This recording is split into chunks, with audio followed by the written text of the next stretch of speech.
So this neat little shrub is Eastern Bladdernut, or just Bladdernut, Staphylia trifolia. As you can see, 3 leaves, trifoliate.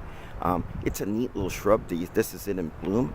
You can see it has the blueberry-like, these hanging bell-like flowers, making it mostly pollinated by things like bumblebees, although giant bee flies and things like that also like it.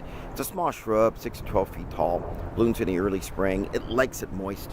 Where it's happy, it'll start to creep out and send more and more little suckers out, forming a little thicket, as it were.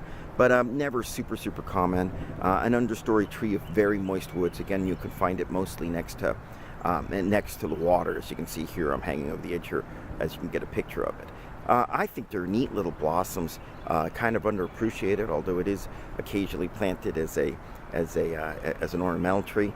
I think it's one that a lot of people kind of don't recognize and don't notice. But for wet conditions in the shade, that would be a pretty neat little plant. The Bladdernut name comes from these things, if they're pollinated, forming this little Chinese lantern-looking thing that you can actually shake it, and the little nutlet inside will shake. It's just one little dark nutlet, and they're edible. But of course, there's only one per plant. Not a very common plant. So a neat little moist woodland shrub. We're looking at something 6 to 12 feet tall, thicket forming. This is Bladdernut, Staphylia trifolia, a beautiful spring blooming wetland and moist riparian shrub.